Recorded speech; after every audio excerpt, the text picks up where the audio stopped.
Hello and welcome to this Microsoft Dynamics Marketing 2015 Update 1 New Features and Enhancements module.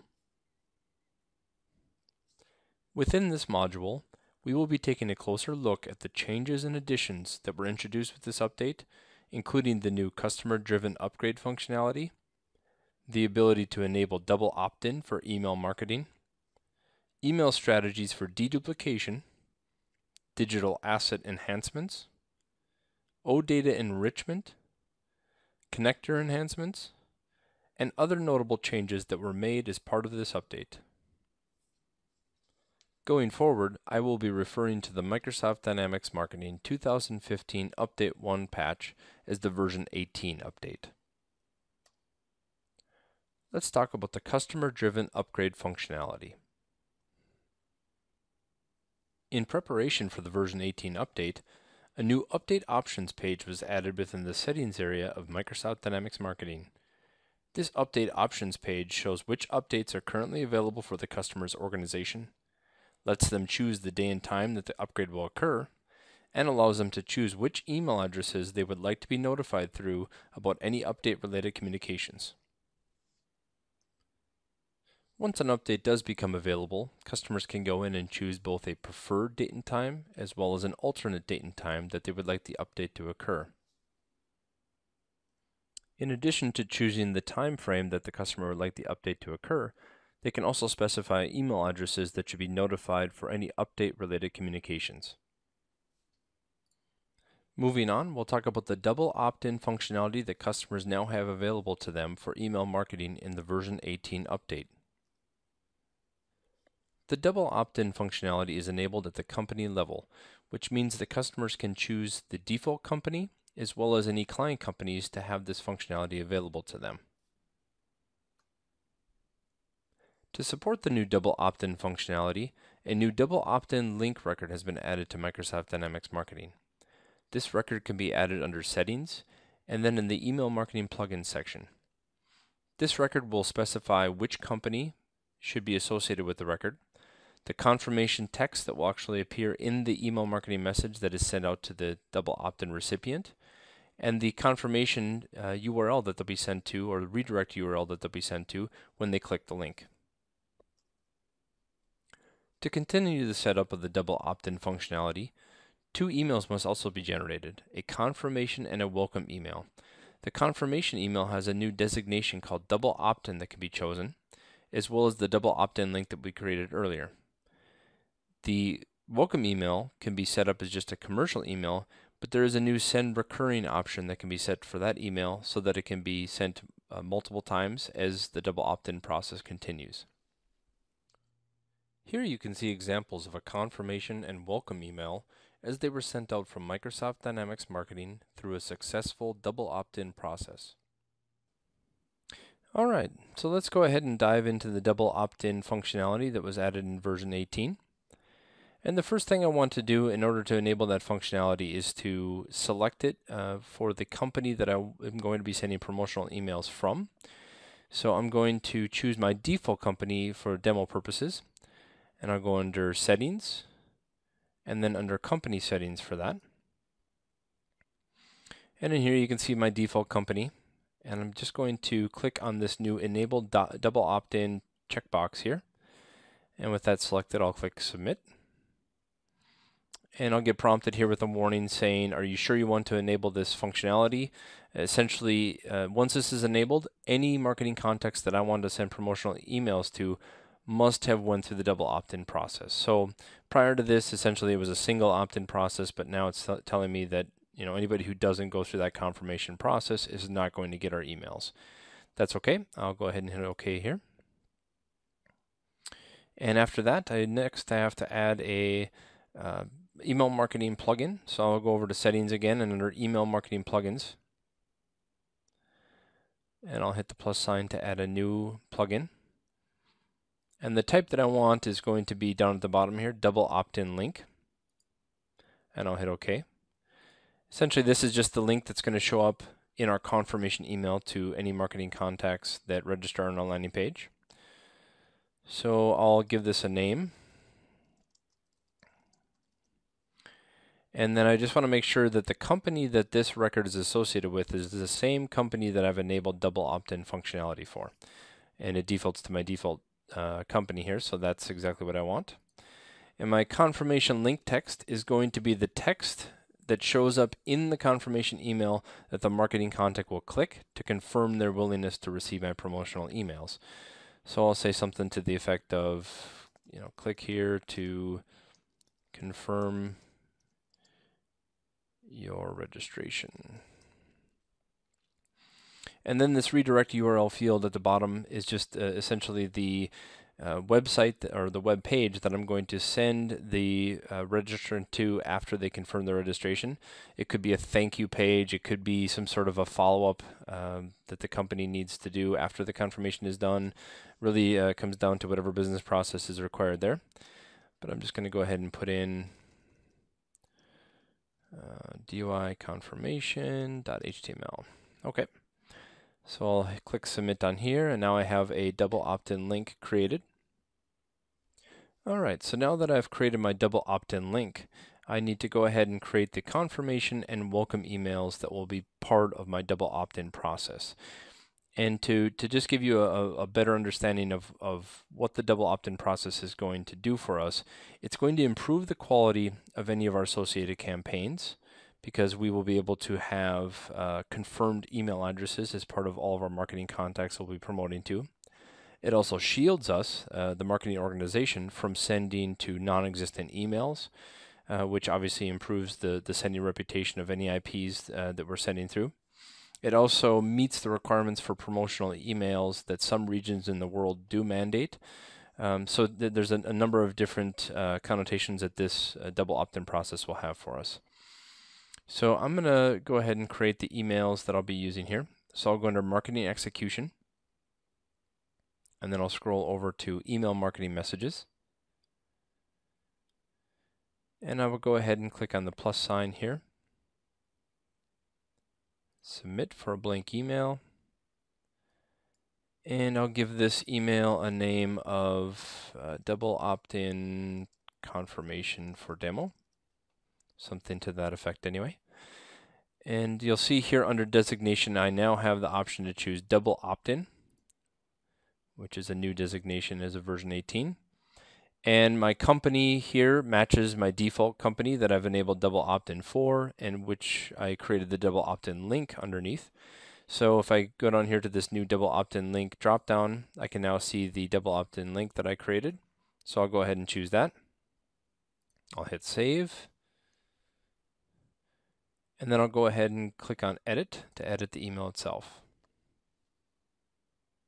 Alright, so for my confirmation email here, I'm just going to drag a single column over, and then I'll add some text to it.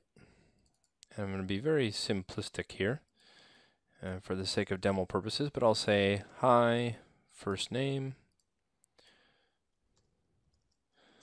thank you for registering, and then we'll insert our double opt-in link to say, click here to confirm your registration. And on our confirmation email, we do have to add our sender address. So I will add that as well.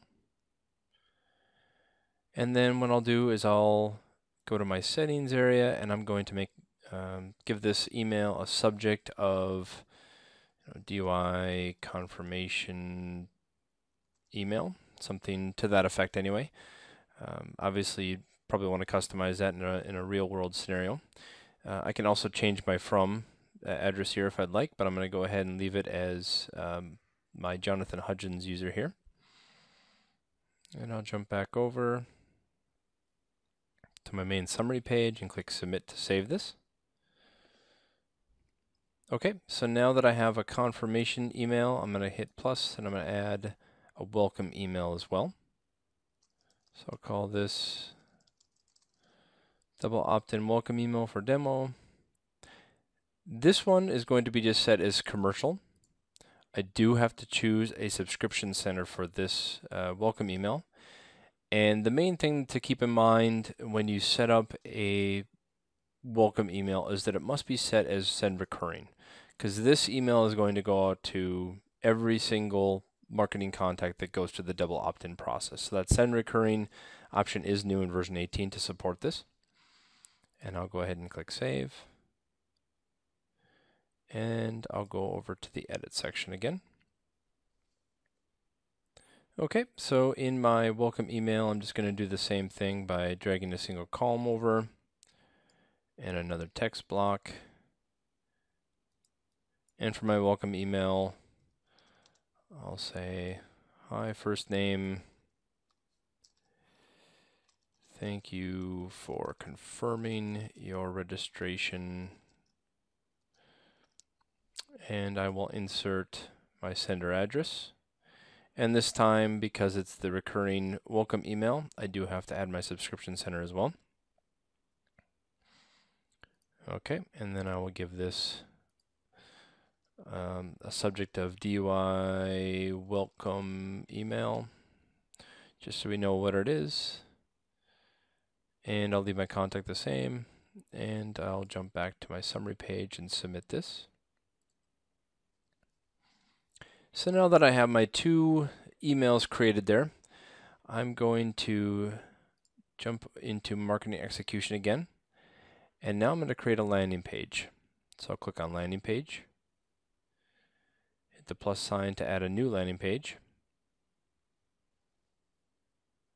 Okay, so for my landing page, I'll go ahead and give it a name.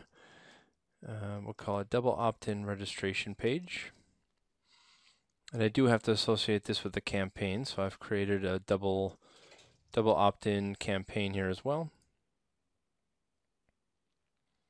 Okay, once those fields are populated, I'm going to jump into my lead management area here, make sure that my checkbox is to create leader interactions, and open up my content section. And under content section, you'll see this new double opt-in area here. So I'll go ahead and open up that area. And I'll see that I have a confirmation email and welcome email field to populate here. So what I'll do is I will choose my double opt-in confirmation for demo email. And I will choose my double opt-in welcome email for demo. Okay, and I'll go ahead and hit save. And what will happen here is when I hit save with those chosen, the landing page will actually go validate that those emails are applicable for those fields. If, for example, I had not selected send recurring, or I hadn't set them up in the expected format, there would be some sort of an error message given here, or it would tell me that my welcome email needed to be set to send recurring, for example. And I would have to make those changes or fixes now before I'd be able to save them. So everything's good here. I'll go ahead and hit submit. Actually, what I'll do is I'll grab this shortcut and I'll hit submit. All right, so with that link that I grabbed, I'm going to jump over to that landing page, and I'm going to go ahead and put in some details here about the contact that I'm registering. And I'm just going to use basically a derivative of the user that I'm logged in with, just so that I have his registration information for demo purposes here. And I'll choose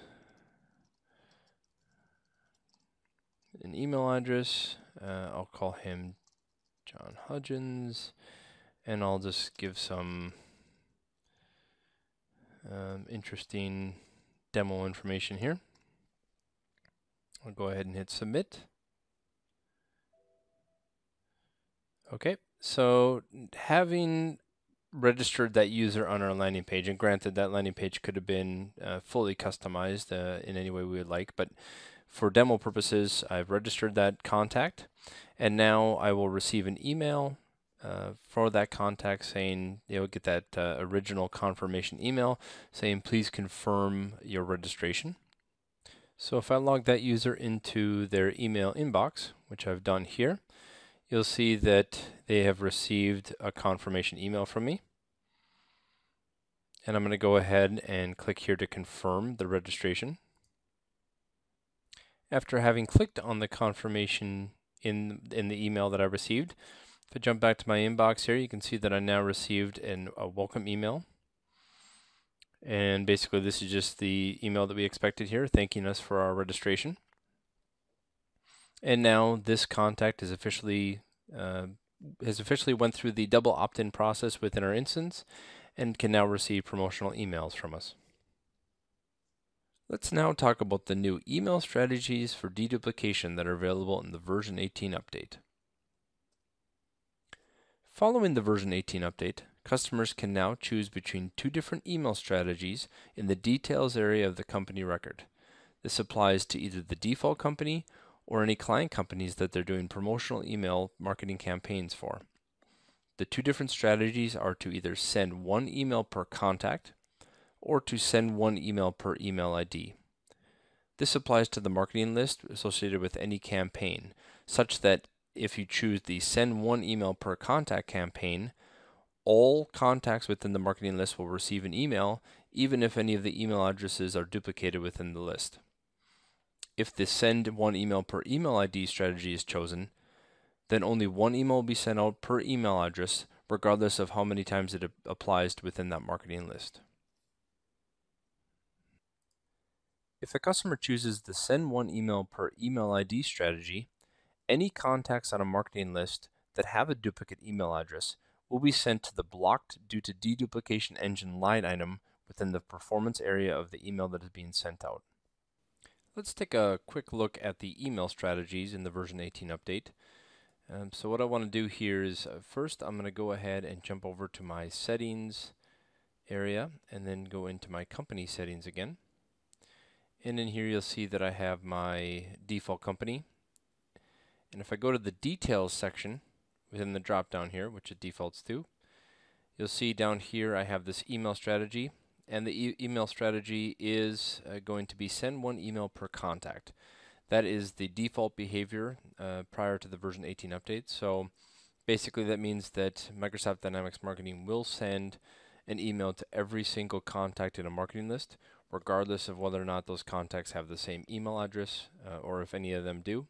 So if we change over to the other email strategy of send one email per email ID, what that means is that going forward, any marketing campaigns that we do will only send a single email address or a single email to a single email address, regardless of how many times it appears in the marketing list. So I'll go ahead and submit this change. And if I go in, what I've done here is I have a few marketing contacts I've created. I have an example here. So I have an Alexis Watkins, and she has two sisters, Janine and Rachel, and they're all sharing the same email address. There's a number of conditions where that might be necessary. So we have 3 email addresses for 3 different contacts, but all of the email addresses do match. So I'll jump over to my marketing list. And you can see here I have a marketing list for my demo. And in this marketing list, I have a quantity of 3, and I have all 3 of these users attached to that marketing list. I've also created a campaign. And if we look at the automation of this campaign, I've set up my static list along with a single, very simplistic email here. Take a quick look at this. It just says, hi, contact first name. We appreciate your business, and have everything that I need for that email to go out to the contacts. So prior to version 18, this campaign would have sent 3 emails out to each of those contacts, and they would have each received the exact same email, but with obviously a different first name for my dynamic field at the beginning of the email. But what I'll do is I'll activate this campaign and watch as these emails do go out. Alright, so now that the campaign has been activated and our emails have been processed, I'll go ahead and jump out of my campaign here. And I'll go to Marketing Execution and scroll over to Email Marketing Messages. And if I go into the email that I just sent out, I'll look at my performance area. And you can see down here, if I scroll into the performance area, I now have 1 cent, but 2 of my emails were blocked due to deduplication engine. So if I click on this, it should show me that 2 of the 3 contacts on my marketing list were blocked. So Alexis received her email, but Janine and Rachel did not, since we've changed our email marketing strategy. And if I click up here into my inbox, you can see that I did receive this email in my Alexis Watkins inbox here. Digital asset enhancements. In the version 18 update, the keyword search has been expanded within the files area of Microsoft Dynamics Marketing such that multiple keywords can now be entered, separated by commas or semicolons, to return results with all of those keywords included within them. In addition, the mockup functionality within Microsoft Dynamics Marketing has been expanded to include PSD layered image files, so that customers can now mock up these files as well as all of their other assets. So I'd like to take a quick look at the digital asset management changes that were made in version 18. So what I'll do is I'll jump to Assets and Media, and then into our Files area. And you'll see here that I've created a custom folder, and I've uploaded a number of different images here. I've also added several keywords for each of these images.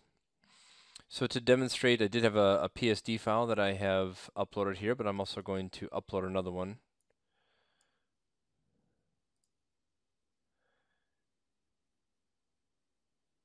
So we'll let this layered image file get uploaded. And I'll go ahead and open up this file, and you can see here that it is thumbnailed. And I can click on the markup area. I'm going to add some keywords to this. Okay, I'll save this. And to demonstrate the markup functionality for PSD files, let me go ahead and jump into that really quick here. So if I go ahead and maximize my image, and I can open up any of my markups here, I'll just go ahead and grab one of these and call out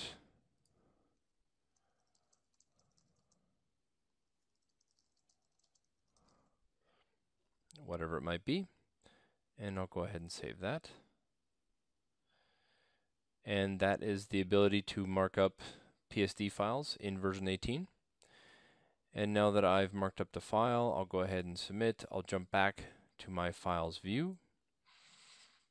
And I want to point out, if we refresh this folder here, you'll see all of our different keywords here. They are separated by commas. You can separate them by commas or with semicolons. But before the version 18 update, if I were to search for files, and let's say, for example, I had hundreds or even thousands of files, it may become a little bit cumbersome to search for a single keyword rather than multiple.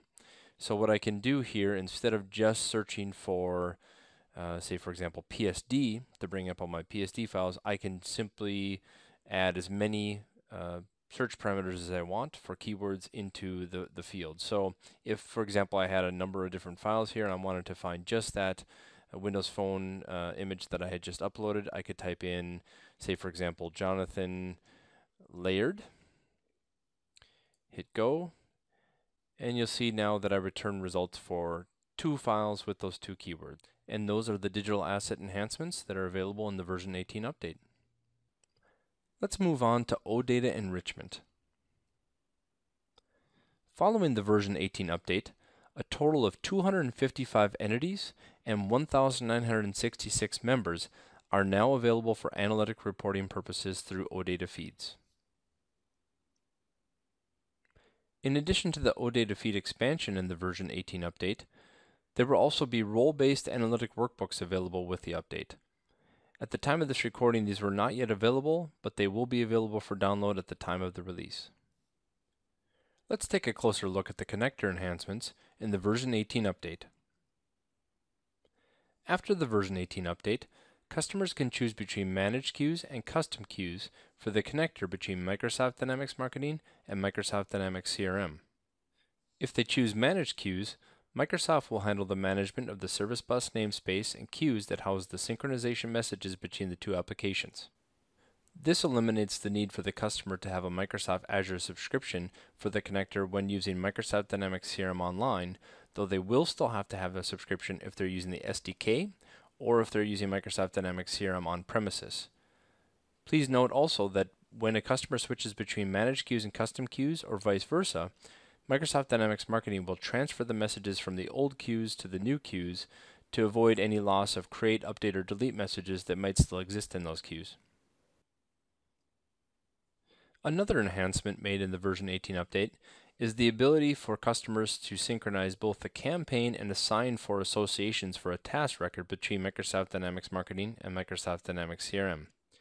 This allows users within Microsoft Dynamics CRM to see exactly who that task was assigned for and which campaign it's associated with. To improve the performance of the connector, the listener services for the connector synchronization now retrieve messages out of the queues in batches of 10 messages at a time versus the single message that was being retrieved earlier. Alright, so let's take a quick look at the connector enhancements in the version 18 update. You can see here I'm in my Microsoft Dynamics Marketing instance, and I'll jump over to the Settings category and to the Integration Options page. And as you can see in here, I do have the connector service running. I haven't yet configured it entirely. I did put in my CRM endpoint. So this is the CRM instance I'll be connecting with. I do want to point out as well, between the version 17 and version 18 updates, we did add the ability for the CRM mode to be changed within the UI. So if you click on this icon here, this will actually switch this to a CRM on-premise configuration rather than a CRM online configuration. So that can be done within the UI. Previously, this did require the assistance of our service engineering team. So that is something that customers can now control within the integration options page. But the main version 18 update that we've made here under Service Bus is the ability for customers to choose managed queues. So prior to the version 18 update, customers would have to have their own Microsoft Azure subscription, and they would have to maintain the Service Bus namespace as well as the queues that handled the messages between the two applications themselves.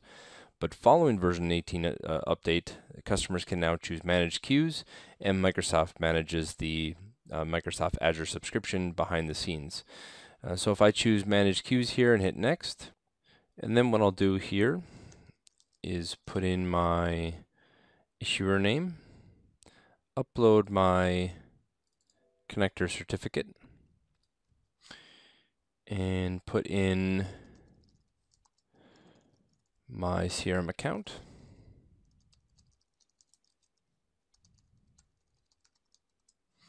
And hit OK. And when I do that, what's happening is that the managed queues are being set up on the back end, as well as at the same time we're going into the CRM environment, setting up the service endpoint, creating the SDK message processing steps, the plugin steps that will be handling all of the create, update, and delete requests on the CRM side. And when this is complete, essentially we'll have the CRM endpoint as well as the service bus setup, and we can then move on to actually go through and synchronize some records and do an initial sync if we'd like. Alright, so that's complete. You can see here that there's a CRM connector version check in progress. There is a new solution with the version 18 update that does have to be installed within the CRM environment. Both online and on-premise will have to have that new solution installed. And let's take a quick look at task synchronization changes that have been made as part of the version 18 update as well. So if I go in, and I'm not going to do an initial sync. I don't want to synchronize all of my records just yet. But I do want to create a campaign and a marketing contact in order for the associations on task to go across. So I'll go ahead and just create a really quick campaign here.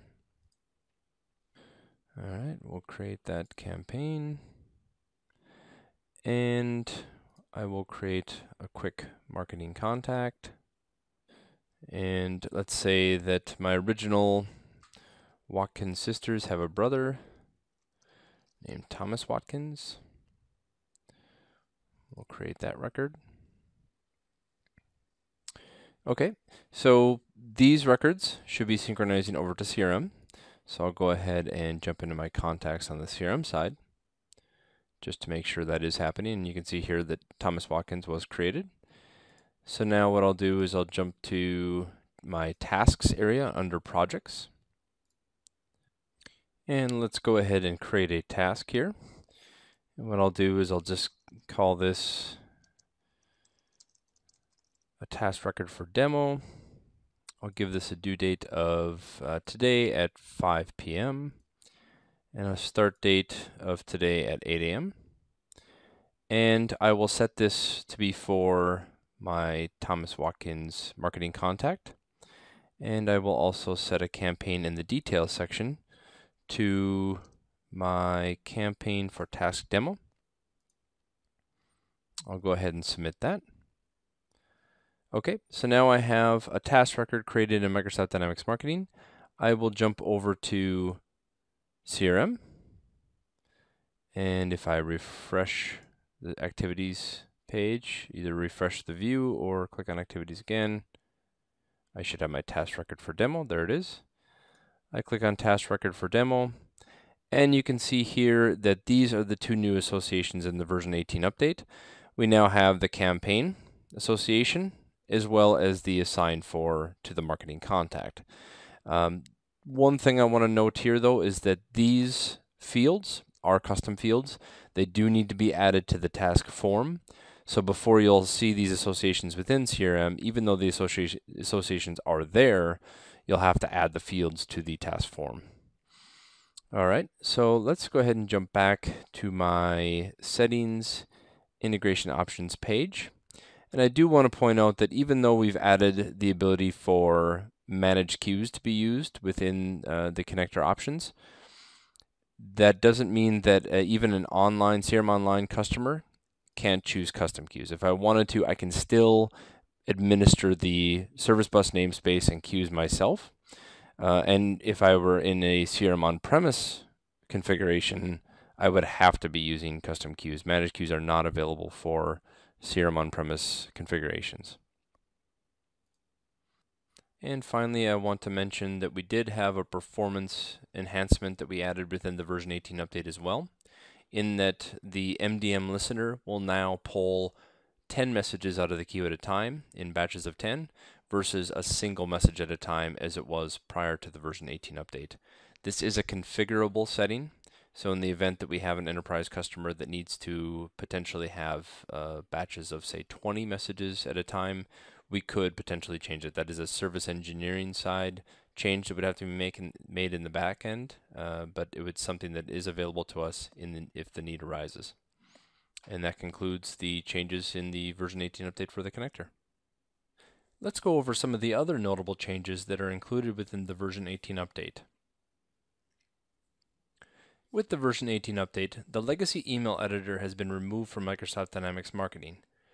This is the email editor that was used for email marketing purposes specifically and could be enabled within the site settings page.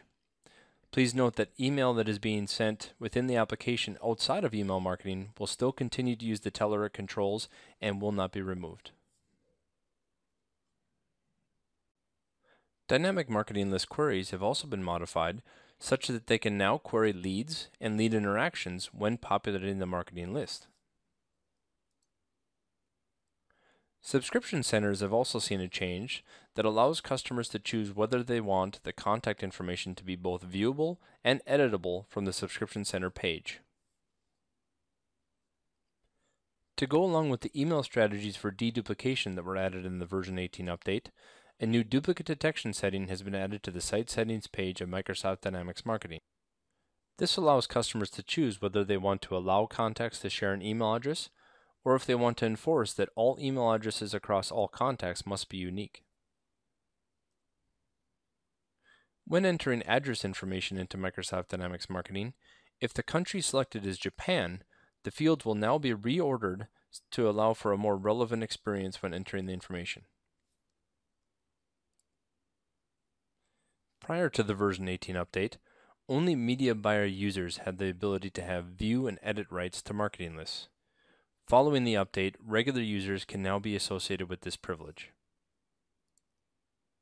A small change was also made to the website entity in Microsoft Dynamics Marketing that allows customers to now search across all of their website records.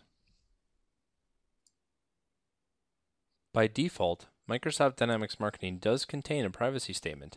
However, for those customers who would prefer to send their users to a custom privacy statement, they can now do so by specifying the URL within the site's settings page.